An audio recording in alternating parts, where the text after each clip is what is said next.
That night, just past midnight, I saw his text. I can't keep lying to you. I've been with her for months. My heart sank into a pit of despair, the cold blue light of my phone illuminating the betrayal I had never seen coming. I was 35 years old, married for over a decade, and I had thought my life was secure, wrapped in the warm embrace of a steady job and a seemingly perfect relationship. I had built a life I cherished, one filled with laughter shared over candlelit dinners and plans for a future where we would grow old together. I loved my husband Andrew, believed in our vows, and trusted him implicitly. However, the very foundation of my life now felt as fragile as glass, and I was left to pick up the shattered pieces in the dark. As I sat in the silence of our bedroom, the echoes of our past swirled around me like ghosts, haunting and taunting. I could almost hear the laughter of our friends at the parties we hosted, the soft music playing in the background while we danced, oblivious to the cracks that had begun to form beneath the surface. But then, just like that, the life I had built came crashing down. I walked into our bedroom to find her bag packed and a note on the dresser. "I'm sorry, but I'm done." The words blurred before my eyes, the metallic taste of tears filling my mouth as I stumbled backward. My heart racing with disbelief. How could he do this to me? How could he choose someone else over the life we had created? The anger coursed through my veins like fire, igniting a rage I had never known existed within me. I felt as if I had been ripped apart, my heart torn from my chest, leaving a gaping hole where love had once thrived.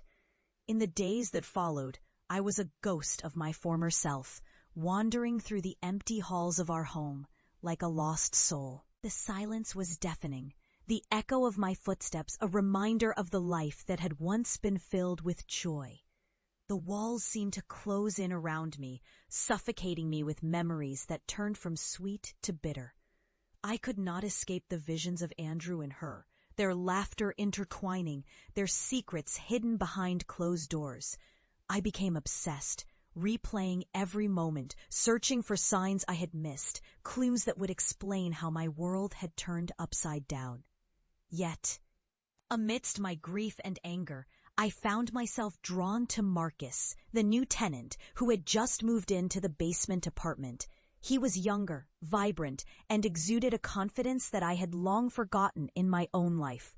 The first time we met, he was hauling boxes, his muscles glistening with sweat, and I felt a strange flutter in my stomach, a sensation I had not felt in years.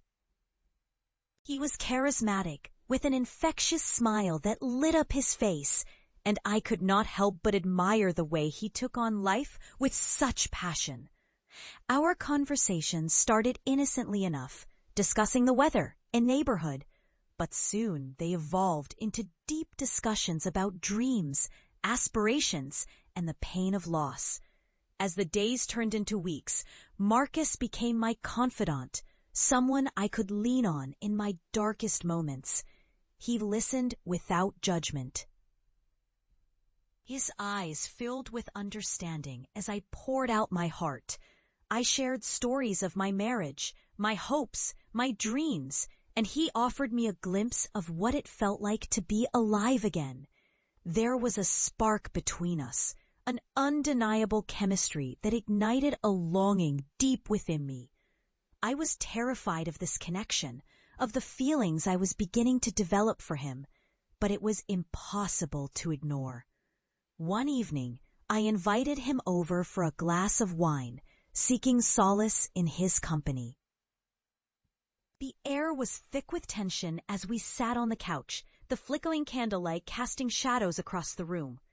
I could feel my heart racing, the anticipation building as Marcus leaned closer, his voice low and inviting. "You deserve to be happy, Olivia," he said, his gaze piercing through me. The weight of his words hung in the air, and I could feel the heat radiating between us.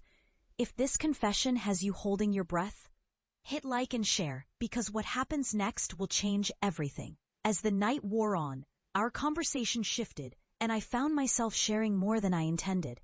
I spoke of my heartbreak, the betrayal that had shattered my world, and Marcus listened intently, his expression filled with compassion. I could see the desire flickering in his eyes, and for the first time in what felt like forever, I felt seen, truly seen. The world outside faded away, and in that moment, it was just the two of us, our souls bared, vulnerable and raw. Then, without warning, he reached out, brushing his fingers against my arm, sending a jolt of electricity through my body. I could feel the air crackling with unspoken words, a tension that begged to be released. Our eyes locked, and I could see the desire mirrored in his gaze, the undeniable attraction that pulsed between us. It was dangerous, forbidden, but it was also exhilarating. I had never felt such a connection before, one that felt so real, so alive, and yet so wrong. As I sat there, caught in this whirlwind of emotions, I knew that I was at a crossroads. I could either succumb to the safety of my past or take a leap into the unknown, embracing the second chance at love that had unexpectedly found me. The thought terrified me, but as Marcus leaned in closer, I felt a flicker of hope ignite within me. Perhaps this was what I needed.